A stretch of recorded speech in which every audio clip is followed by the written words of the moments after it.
Hello comic book fans, let's talk about Huck, Mark Millar's new book. It's a trade paperback, 1 to 6. Picked up at my comic book shop a couple of days ago and I read it in less than an hour, so it's quite an easy book to read. The artwork is big, bold, bright. It's got a nice variation going on. The main character himself, Huck, is very distinctive, facially speaking. You always know who's who. There he is, that's Huck, with a big smile on his face. You always know who's who. There's no confusion really in the book. The narrative is very easy to follow, and it looks fine. Yeah, the art looks fine. So what's the story about? Superman. That's the story. The story's Superman. A baby boy is left on the doorstep of a kind elderly couple, just like Superman. They bring the boy up, and as a young man he has superpowers. In Superman, the young boy, obviously with Clark Kent, went off to Metropolis and works the newspaper. In Huck, the young boy stays in his small little town and does random kind acts, helping people out in his local community. If you've seen a French movie called Amélie, that's pretty much what he's doing. He's in the movie Amélie, the character Amélie was basically helping people, random acts of kindness, and that's what Huck's all about. Of course, if that's all he did, it's not much of a story really, is it? You need some villains, you need things to change, you need to take Huck out of that comfort zone where he's helping people. You need big bad government to say, this guy's got superpowers, we can use him. I thought it would have been very, very interesting if that's what happened. If the American military, or the American military industrial complex, whatever you want to call it, decided to use Huck as a weapon against the various enemies around the world. And let's face it, America has lots of enemies at the moment. I was watching Fox News, just watching it for 5 minutes yesterday, and they're trying to build up the threat of Iran again, trying to link them to Al-Qaeda, which doesn't make any sense because Al-Qaeda, ISIS. Al-Qaeda stroke ISIS or Sunni, Iran is Shia. Sunni and Shia really hate each other, so it didn't make any sense, but Fox News is trying to start a bloody war with Iran, as they always are. It's something to do with Israel. Israel really threatened by Iran, so that's what Fox News does. Basically, carries the water for Israeli lobbyists. But anyway, yeah, back to Huck. If the American military had Huck, I'm sure that the first thing they do is they send him off to Iran and get rid of all the problems that America finds there. I don't know if Iran are making a nuclear bomb, but I'm sure that if they were, then Huck would sort that out in about 5 minutes. In this comic book, Huck does actually go to the Middle East, kind of. He deals with Boko, is it what they call Boko Haram, a terrorist group? I think they're in Africa actually, aren't they? Boko Haram. But Islam's not mentioned, so the threat of Islamic terrorism in Europe is certainly not mentioned. It's just vague hints at terrorist groups in different parts of the world, but no mention of the Islamic ideology which is behind that. The biggest problem in the world today, Islamic ideology coming to Europe, coming to America. If you don't vote for Trump, so vote for Trump. Not dealt with in this book. Too controversial. Mark Millar's not going to do that.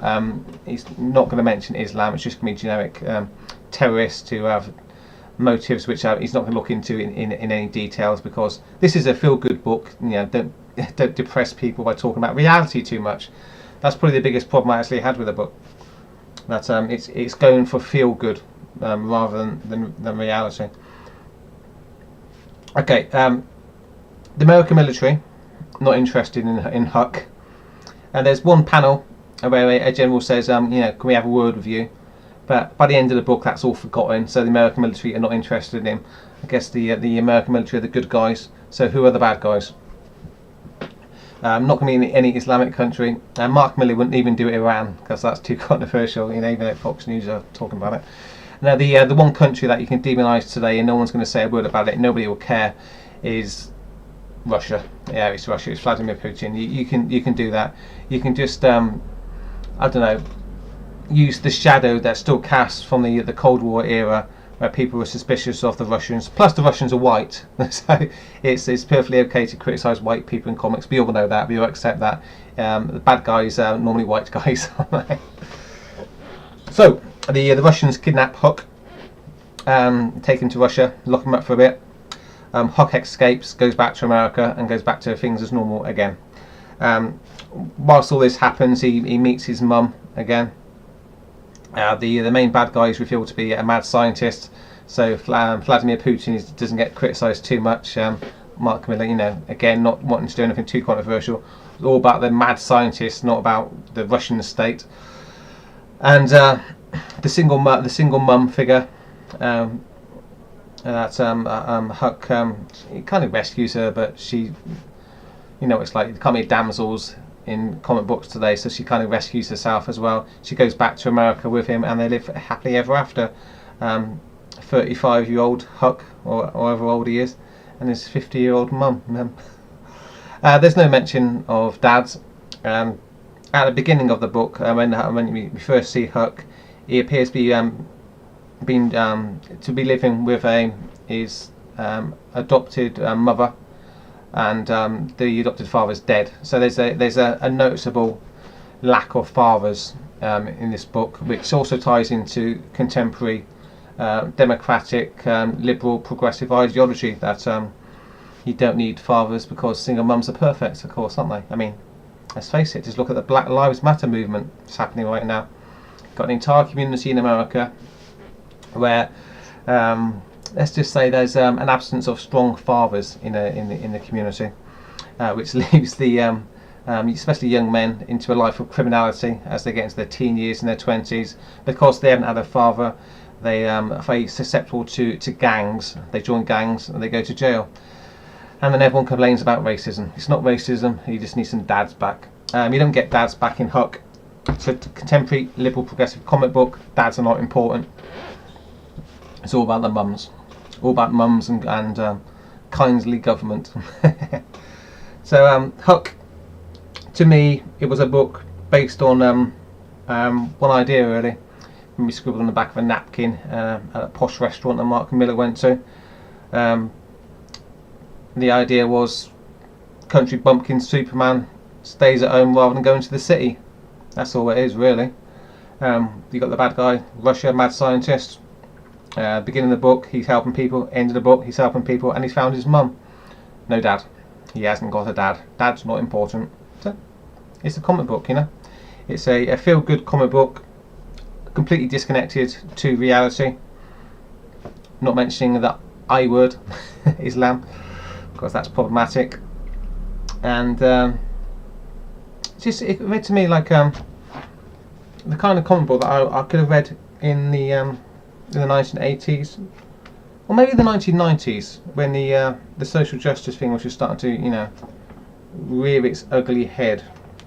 Of course, there's no connection to the internet or iPhones or new technology or anything here. I mean, you see Huck here on the phone, and he's just using just a normal phone, I guess there's no iPhones in Midland. I'm just going to scan through the pages here to make sure that I'm not missing anything. There we go. Huck writes everything on bits of paper.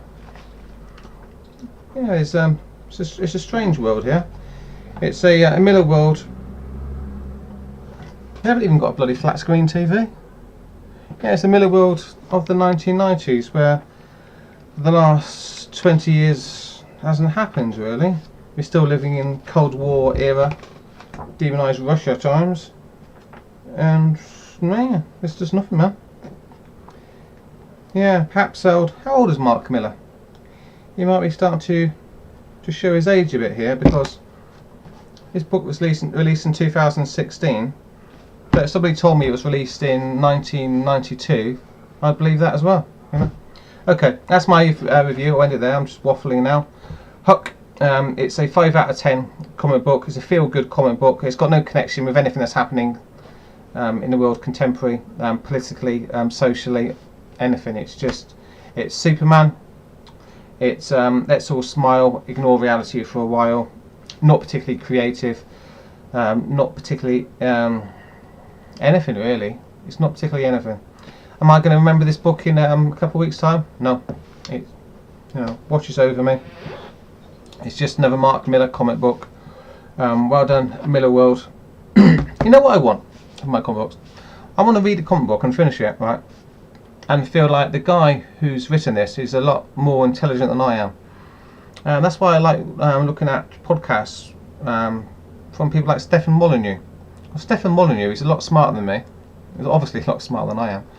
So I get a lot from him. I'm learning from someone who possesses more, knowledge than I do.